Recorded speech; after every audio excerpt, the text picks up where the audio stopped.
Welcome to Insights. I'm Dick Goldberg, and our subject today, positive aging. Whether you retire formally or not, the issues of how to best experience the last third of your life, well, they overlap. There is science here. With us to discuss this really important issue that hopefully will affect all our listeners is Dr. Carol Ryff, who is the director of the Institute of Aging at the University of Wisconsin-Madison. She's a professor in the Department of Psychology, and she has published over 60 articles that relate to this subject. Thanks for joining us, Carol. Happy to be here. Is positive aging a different subject from lessons on how to flourish in retirement, or is it the same subject? I think positive aging is a bigger subject than how to flourish in retirement, which may have a lot of emphasis on economic well-being.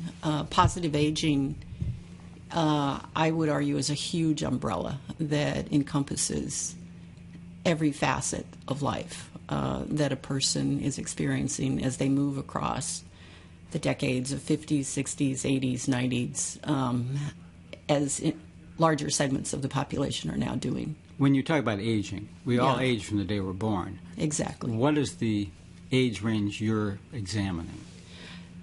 We believe that a lot of how the later years are experienced is very much influenced by what went on in midlife, in early adulthood, and even childhood to some extent.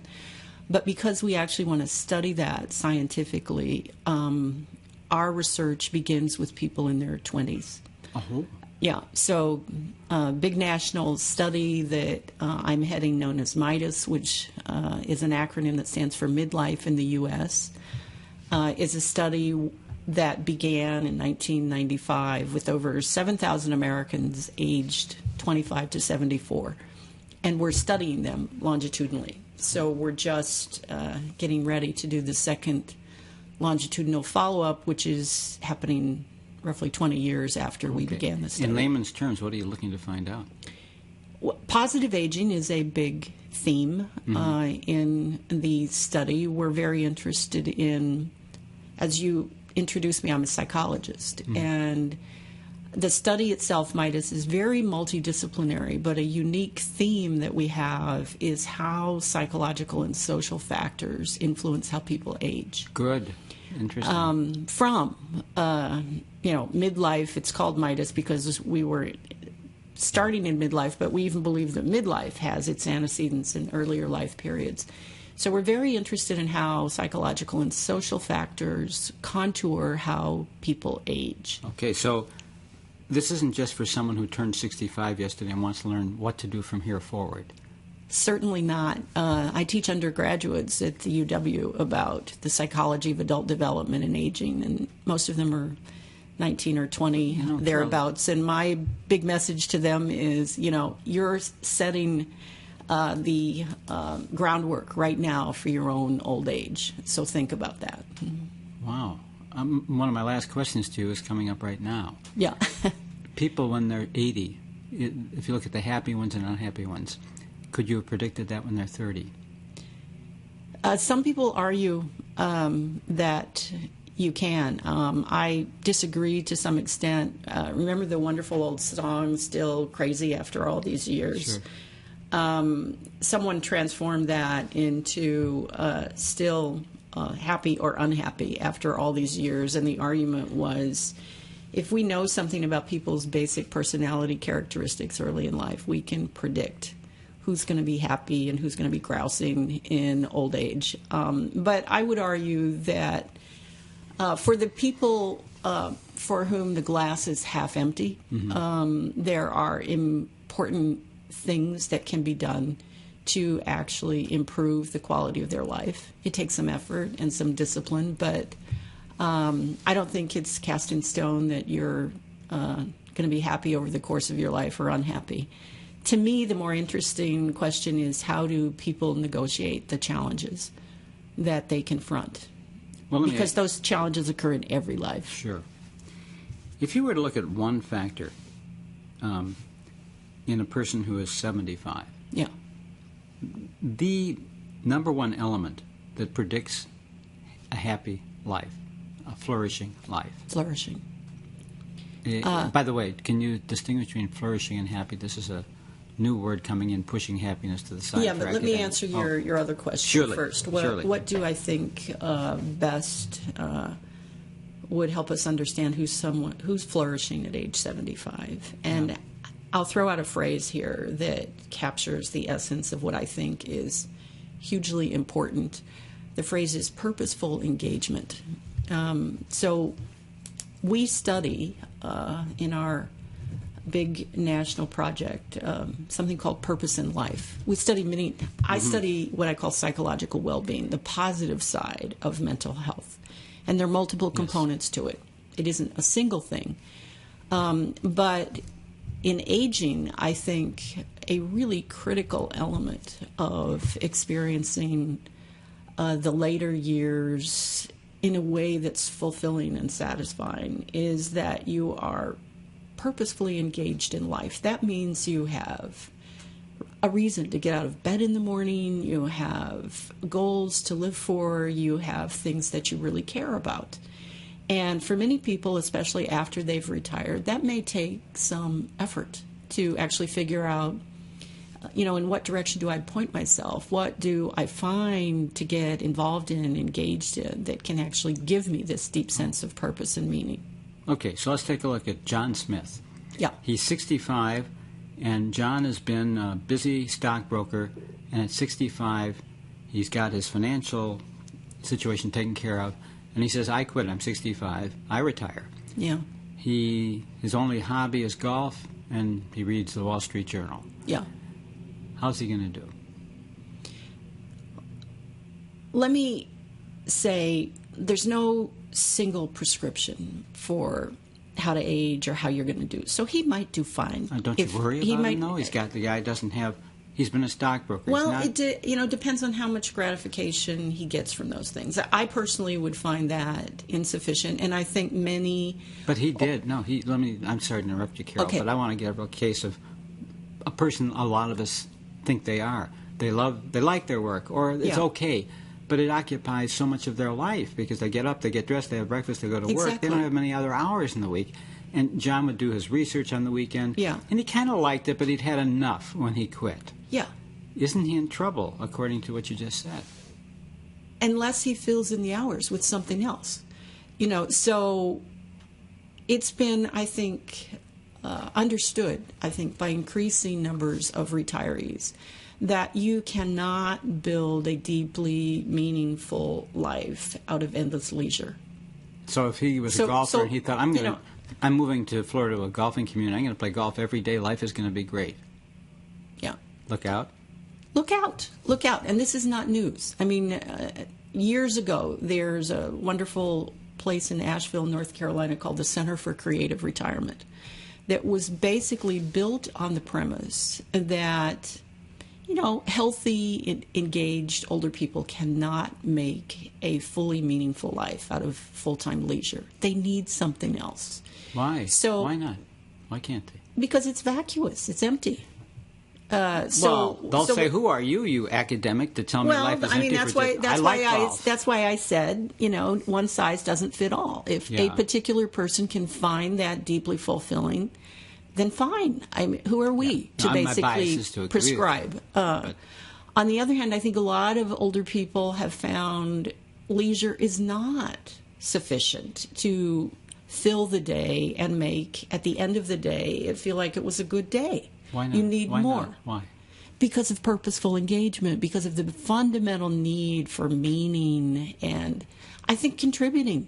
I think people need to contribute in fundamental ways. So this Center for Creative Retirement in Asheville, North Carolina, crafted kind of two pathways whereby people could be actively engaged and contribute. One is the volunteering pathway, and we're generating the science now that shows that volunteering, which can happen in many ways, you can be a mentor to children having difficulty in school, you can participate in helping provide for the needs of other older people in your community who might be homebound or whatever. But volunteering, I think, is a way of giving back. I think it's fundamentally gratifying for people to be contributors. But another thing that I think is hugely important, not just in old age, throughout the life, but I think maybe its salience becomes even more important in old age, is continued learning. So you're never too old to learn something new every day. So education, the pursuit of knowledge for the sake of the knowledge, not for job preparation or career development. But so another thing that happens in some of these centers around the country is that older people participate in educational programs, sometimes affiliated with a nearby university. I personally think continued learning in the later years is one of the richest things you can do. It also gives you something to contribute to other people, things to talk about. Sure. Woody Allen, in one of his movies, went up to a couple standing in line at the movie theater and said, "You two look so happy. Can you tell me why?" And they said, "Sure, we're shallow." And I'm wondering... Wonderful. I'm wondering if that. you're prescribing things for people that have a lot of inner world and aren't shallow. That shallow people, whatever that means, what Allen means, might be fine without a purpose, without helping people, just diddling around all day. I mean, Woody Allen brought insight there that probably those two people wouldn't have, which is most people who are fundamentally shallow, and they certainly exist, do not have an awareness of it. Mm-hmm. That is why they can make their lives fulfilling with a perhaps shallow, thin kind of existence. We're in dangerous territory here, because what you're saying is your studies apply to people who have some depth, but if you're shallow, you don't need this kind of purpose. I'm saying we should not prescribe. I mean, I would prefer to have for myself a life of depth and meaning and richness, and those are the kind of people I like to interact with. Yes. There is another. There are many other pathways, and I'm not here to prescribe a pathway. Darn, I want you to, because I want you to bring because you've studied this, and I want to learn what's the main message in the research is that there's not a single pathway to happiness or fulfillment, and that probably the main message in the study of aging is the diversity, the heterogeneity of aging, both the pace at which people age, the factors that influence their aging. So one of the first things we need to do, I think, if we have a kind of, let's say, informed view about aging, is that we recognize the later decades probably represent that segment of the population where we see the greatest heterogeneity, variability. Because it's kind of culminations of, so life lives. goes in many different directions. Yes, okay. yes. Underneath this, do you believe, from what you've seen in your studies, that people that do feel some sense of purpose, engagement, usefulness are going to be happier pretty much across the board? I don't even care about that question for the most part. I in part of my soul feels like that's the wrong question. We have an obsession with happiness in the West, which I've come to appreciate because we do some of this research in Japan and their cultural differences. But John Stuart Mill's autobiography is one of the best books I ever read in my life. He was raised by a father who was teaching him Greek and Latin, at age 4. It was in the middle of utilitarian philosophy. What's the basic premise of utilitarian philosophy? It's that the greatest society, the best society, is the one that promotes the greatest happiness for the largest number of people. Well, John Stuart Mill, in his early adulthood, had basically a mental breakdown. I mean, and he writes about it with great poignancy. And why did he have this breakdown? Because here he was in the middle of all of this utilitarian philosophy, and he realized he wasn't happy. He didn't have it. He was actually depressed.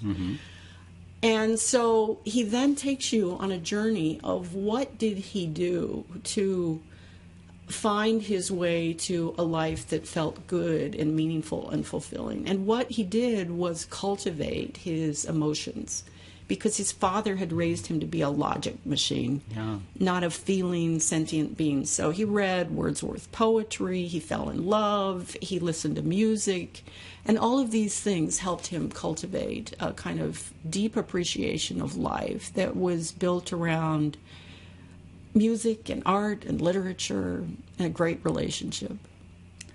Well, if you are not a college grad or not a liberal arts grad, but say you're an engineer or a business student and aren't well versed in the arts, can you still have the other criteria you're talking about in retirement of contributing, having meaning? Yeah. I would take an even stronger example. Let's say you're not educated. Yeah. Let's say you're a high school graduate. Yeah.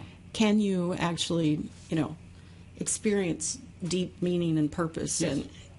And the answer is absolutely yes, you can. And I'm passionate about the research that we're doing in this area where, because we have a national sample, we can assess these qualities of well-being in everyone, people of all different walks of life, different educational backgrounds. And although it is true that on average, if you compare a high school educated with a college educated person, the college educated person is going to have better purpose in life, better self-esteem, a better sense of mastery, a better sense of self-realization. But those are the averages. Mm-hmm. And if you dig in beneath the averages, you find that there are these people, and I call them resilient individuals who are at the bottom of the socioeconomic hierarchy, at least at the lower levels of it. They haven't had the advantages that come with educational attainment, but their lives are deeply purposeful and meaningful, and they have good quality relationships. And what I'm interested in is, what does all of that mean for their health? So I don't ask, what does it mean for their happiness? I'm less concerned about that, because I think happiness is fleeting. It comes, it goes. We don't always control it. Some days are just fundamentally unhappy. That's how life is. But what we're able to show in our research is that these high school educated people who have a high sense of purpose, self-regard, mastery, they look better than similarly high school educated individuals. In what way? They look better in terms of what we call biological risk factors. So we measure things like stress hormones, inflammatory markers, cardiovascular risk factors. And they look better on these biological markers that are really precursors to later life disease. So these things that I'm interested in, purposeful engagement, they're good for your health. They're protective of maintaining your health as you age, even if you're, not walking around with the level of knowledge and expertise that somebody like John Stuart Mill had. You're just a regular guy or gal. Boy, you feel this with passion. I can tell that's great. You mentioned relationships. Yeah. Can you tell us a little about the relationship between your relationships, be it your intimate, your marriage, friendships, and the whole idea of flourishing as you age? Yeah.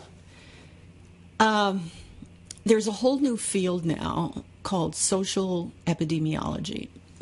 Used to be that in epidemiological studies we're tracking disease and disability and death. We only studied things like what people eat or what their genetic factors were, health behaviors and so on. But we now have a whole body of research that makes clear the quality of our social relationships are really important influences on many of these health endpoints, including cognitive capacities in later life. Wow. So we have findings from our studies showing that people who have had persistently good quality relationships, and what does that mean? That doesn't mean they're just, we're all happy together and it's all great. It's about real relationships where there's give and take, and you're working your way through the complexity and sometimes difficulties of human relationships. But people who sustain those over the course of their lives have better cognitive capacities in later life. So I think it's really important to draw attention to the social world as another critical element that needs to be cultivated, maintained, taken care of as you age. Can you contrast the importance of your marriage or marriages to your friendships? Well, it really varies. This pushes the theme of variability again. So when we look at the data, you see some later life couples in which one partner, it's typically the spouse, will perhaps rate her friendships more positively than she rates her marriage. So that can happen in some instances. Can that work for her and be okay? Yeah, I think it's fine. I mean, the important thing is, have some deep, abiding connections that give you a sense of belonging and being connected to other people. For many people, it is in their primary relationship. But let's remember this. Widowhood is a big part of aging, a very big part of aging. So if you live long enough, chances are you're going to lose your partner. If you're the one who lives a very long time, you may remarry. So you're likely to be female, we're talking about. Well, yeah. I mean, there are clear differences in life expectancy, and women are much more likely to end up alone outside of a marital relationship than are men because they live longer. So it isn't all about marriage. Marriage is important, but it's not, are you married? It's what kind of marriage you have. Do you think if you could look at, or I don't know if you studied this, widows who are a couple years beyond their husband's death and their sense of flourishing versus when they had their husband alive? Yeah. In other words, I'm wondering, are some women happier or more rich in their life when they don't have a husband? Yes, the evidence would actually support that. Those women would, if you have the longitudinal data where you can actually ask the questions, those women were typically in not very good marriages. So there is I'm not talking about divorce. I'm widows. No, he died. He died. But, maybe I was in a relationship that was stressful, difficult, unfulfilling over much of my life. So what we're talking about here are transitions that are a fundamental part of aging. So there's transition out of your work life. There may be transitions through widowhood. There may be transitions through health events. And what I'm really interested in is what are the factors that actually help people successfully negotiate those transitions. And that's where I come back to my themes of purposeful engagement, quality relationships with other people, learning, a sense of continuing growth and development. Those are assets, profoundly important assets that can help people negotiate these transitions. Okay. I'm a businessman. I'm trying to get down to business here, brass tacks. So to do that, let's hypothesize a man becomes a widower at 70. And I've read 4 out of 5 men don't have their closest friend is their spouse. Yeah. And they got nobody really in terms of intimate conversation besides their spouse. And you're whispering in their ear, you're their coach. What do they need to do? Let me just underscore the scenario that you have depicted here. It is absolutely supported by the data that for many men, the single most important relationship for them is their spouse. So that means death of spouse for many older men is devastating. And interestingly enough, there are data that show increase in mortality. I mean, I think we know that from our own. Not so for women when their husbands Less die? so for women. But that's kind of tangled up with age differences as well. So what to do about that? I mean, I don't think I have any magic bullets. Well, but, you gave us 3. mean, You gave us 3. Well, yeah. But every one of those would basically say you need to get up every day and think about what can I do today, one thing today that would help me either keep connected to other people or build a bridge to some other people, find something that I find meaningful and engaging, and learn something new. Which you can do with the newspaper, you can do with television, you can do with the podcast. But you can't do it alone, can you? Just sitting in your condo alone, reading and watching and learning. Well, I mean, growing. I think they all go together. I mean, a lot of my most, what can I say, rich and fulfilling moments. I'm an obsessional reader. I read constantly, and it's hugely gratifying. It's hugely, hugely gratifying. So I don't do that with other people. But I recognize, at some point you need to put the book down and join the real world again. Yeah. But are you an introvert? I mean, do you get your energy from ideas and things, unlike from people? Probably. Three-quarters of our extroverts, probably, we get our energy from people. Yeah, I would say that. And so what's the message there? Is we all have different personalities. Mm-hmm. So it doesn't make sense. And one of the things that, I think is almost laughable about prescriptions for how to age is to tell an older person who is fundamentally introverted, hasn't been outgoing all their life, to tell them to become a social butterfly is nuts. It does lead to another bread and butter question. Someone who's 83 and moves from independent living to a retirement center, not assisted living, a retirement center. Have you seen flourishing there, or have you seen people get unhappy, or what kind of transition happens there? Yeah, I followed that with my parents, and so, some of my thinking here is pretty anecdotal and person-specific, but I think moving into those, can be retirement community, I think those are so fascinating to watch, because I think there's an example of every kind of reaction to it. Some, I think, actually absolutely flourish. So my father was an example of somebody who was really... a widower? He wasn't. No, he was married at the time. Mm-hmm. And he had always been kind of he stayed at home. He read, he watched television, he, worked in his yard. He had a beautiful rose garden, but he was really not a very outgoing guy. And he just blossomed in this setting because he was to others? Having meals with them and talking about past histories, or he loved it. I think it was actually paradoxically, I think it was a harder transition for my mother. Wow. Because she had been, over the course of their lives, more of the social outgoing one.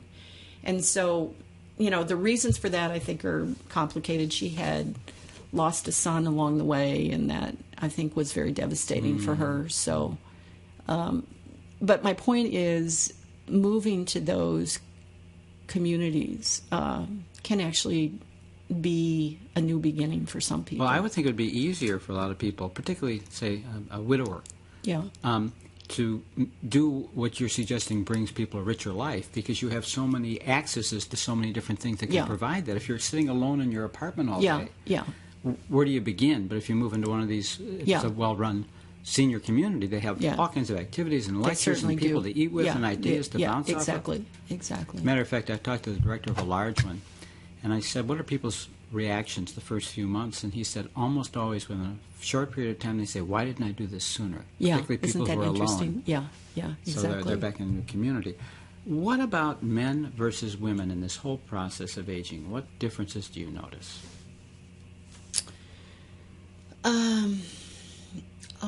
Are there specific... That doesn't just activate some standard lines or lights in my head. Well, aren't women better with relationships than men? Don't they have more friendships? Yeah, but what I just described to you is an example of how that can really change in the later years. Really change in the later years. So, differences between men and women are certainly there. In my own work, I think less about them because I'm much more interested in differences by educational status or cultural background or race, ethnicity. But gender differences are an important part of the story. I'm probably not the best person to summarize. Nice to know. Limits here. What about spirituality, belonging to a church or temple? Yeah. How does that affect this whole process? For many people, the sense of purpose and meaning that they have comes from their religion, from their spirituality. Not for everyone, but for many people, that is the meaning. That is the way in which they interpret their lives, their experiences, make sense of them, think about the future, including their own demise. So I think it's a very important factor, and it is increasingly studied scientifically. So religion and spirituality play an important role in predicting good health outcomes. Okay, so if you compare someone who's an atheist and doesn't belong anywhere, Yeah. not even a Unitarian, and to someone who is very involved in a church, that second person's more likely to do a little better. That's not quite how the science goes that I know. It's not so much comparing religious people with non-religious people. It's looking at degrees of spirituality, which people can get in many ways. I see. You don't have to go to church to be a spiritual person. The question is, longitudinally, how do you age if you have a deeper sense of spirituality? And then the researchers are asking really important questions like, what is it? What is it about spirituality or belief? Is it, some people have argued that what religious practice really comes down to for many people, traditional religious practice, going to church on a regular basis, being a part of a religious community, is really about social relationships. Mm-hmm. It's about social relationships. Other people have argued, no, it's really, it's the spiritual stuff. It's prayer. And if even. you are spiritual but don't go to a church, Yeah. is it still more likely you're going to have There's, that's a controversial area of research. Some people, for interesting reasons, I think, deeply object to that whole line of research and think it doesn't add up to much. But other people, and this is all based on so-called evidence that's out there on the table. So you can assemble evidence, I think, both to argue that religion and spirituality are meaningful predictors of better health over time, and other people will dispute that, take it apart. That's the reality of But you're science. right there. What's your thought after seeing all this? What do you believe? I believe in purposeful engagement. That's my religion, and I believe that for many people that is about spirituality and religious belief. Okay. But I don't think that's the only way to experience meaning. Okay. Yeah. If people want to know more about this, can you steer them to places they could learn more about your type of work in positive aging? Yes, for sure. I would refer to two websites. One is the website of the Institute on Aging that I'm the director of. That's www.wisc.edu. And You put Institute of Aging? No, just... Oh, I'm sorry, I left out aging. Thank you. Yeah, www.aging.wisc.edu. Thank you for catching me on that.